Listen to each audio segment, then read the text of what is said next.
What does family mean to you? Well, family means, family is the people I belong with. They're the people who I love and support. Sort of relatives and friends that essentially provide unconditional love and support. It's an environment where They see at my best and at my worst, the people who I can be myself with and the people I love to spend time with.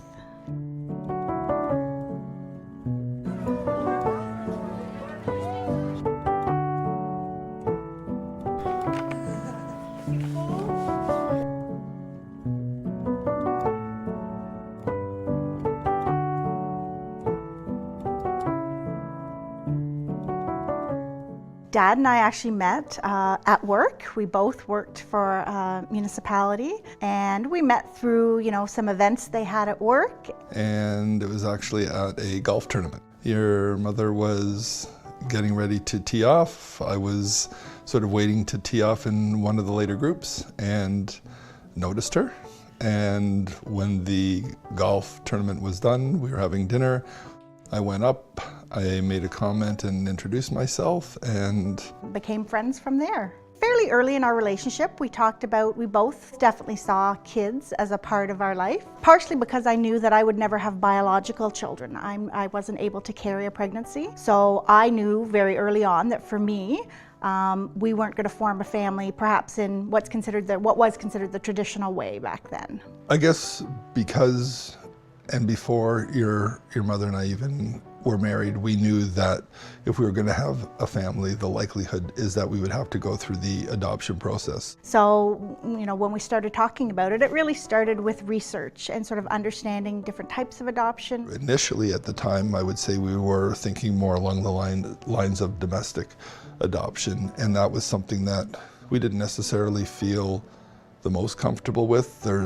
There's a lot of risk. Once we got into that, we realized it probably wasn't going to be the right fit for us, and so we started to pursue international adoption. And clearly from our perspective, the idea of adopting from China became front and center and was our area of focus. And sort of what that informed us was sort of the health, the predictability, the process as it relates to the adoption process was something that we felt the most comfortable with. And we had the opportunity to do some research, to talk to people who had adopted from China.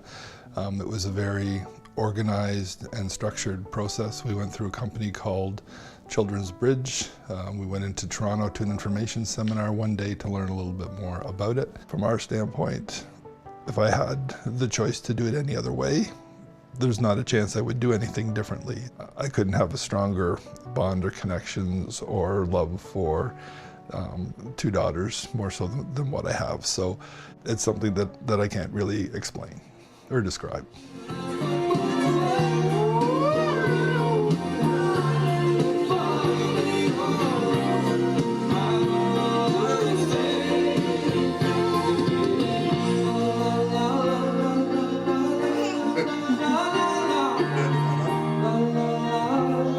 So we sort of jumped right away to start the process. We knew it was going to be a long process. I mean, typically people expect a baby for 9 months. We knew this was going to be much longer. So we got to it and started to get our paperwork in order. It was a long time coming, I will say that. And it was actually September 11th of 2001, the year the two World Trade Centers fell in New York City.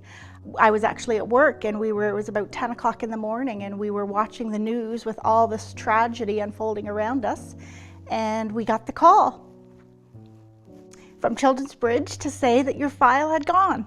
So as much as that's a very, sort of a sad day around the world, for me there always was, a little bit of silver lining, because that was the day that I knew I was officially waiting for you.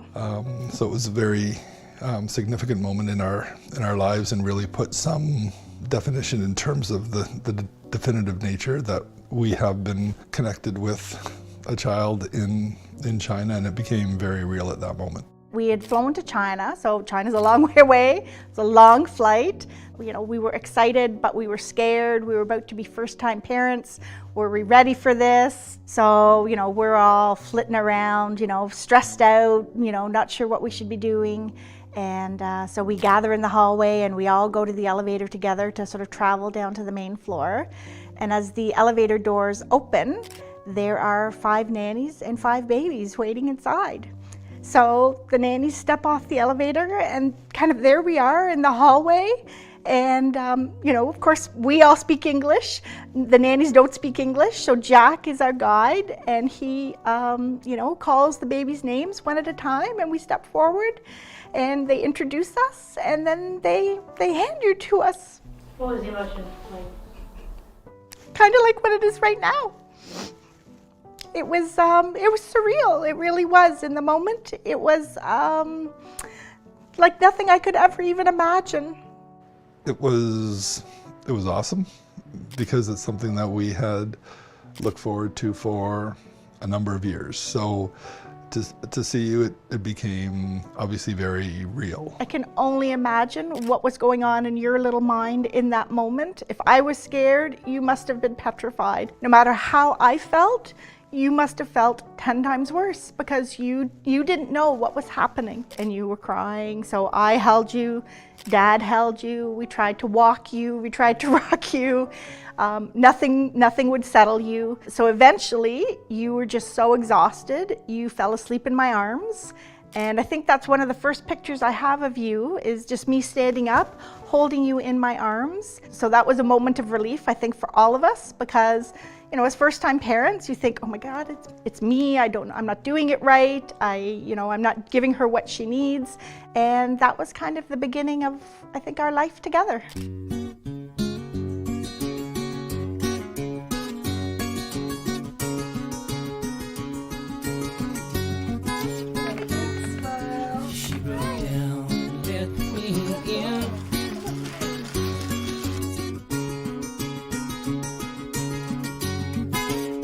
And my big girl is just learning to master the stairs.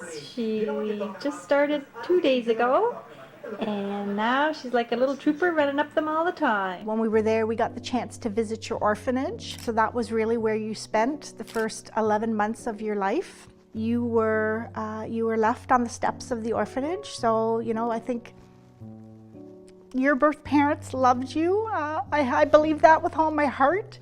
And I think it was important for them to, knowing that they, for whatever reason, whatever circumstance, they couldn't care for you. They made sure they left you somewhere where you would be found, where you would be safe, and where you ultimately would end up with a good life somewhere. But one of the interesting things was when we took you back there, you cried, you were screaming. I got the sense that you realized that perhaps your place was somewhere else and you were quite upset there. So, when you came back to me for the first time, you settled quickly. And I felt like this was kind of the beginning of our relationship and, our life together.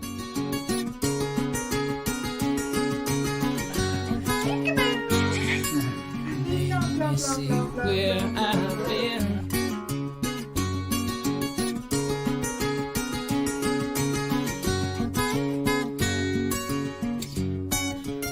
I got you, Poke.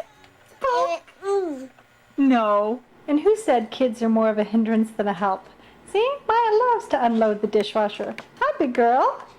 But you're not supposed to stand on the door.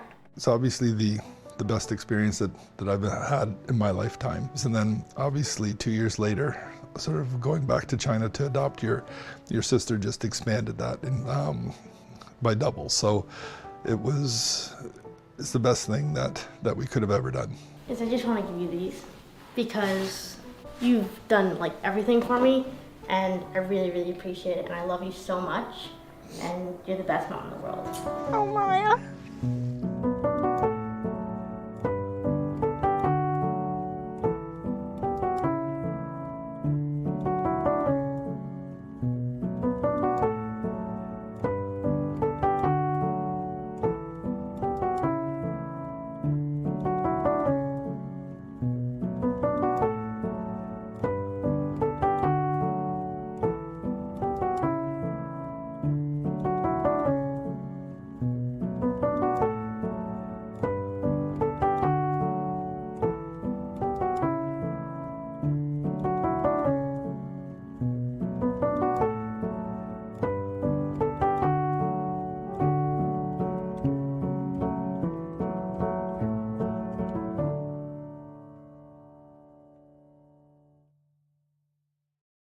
You told me. See, I'm not. See, when I get into this mode, I don't become my natural self. I become just this.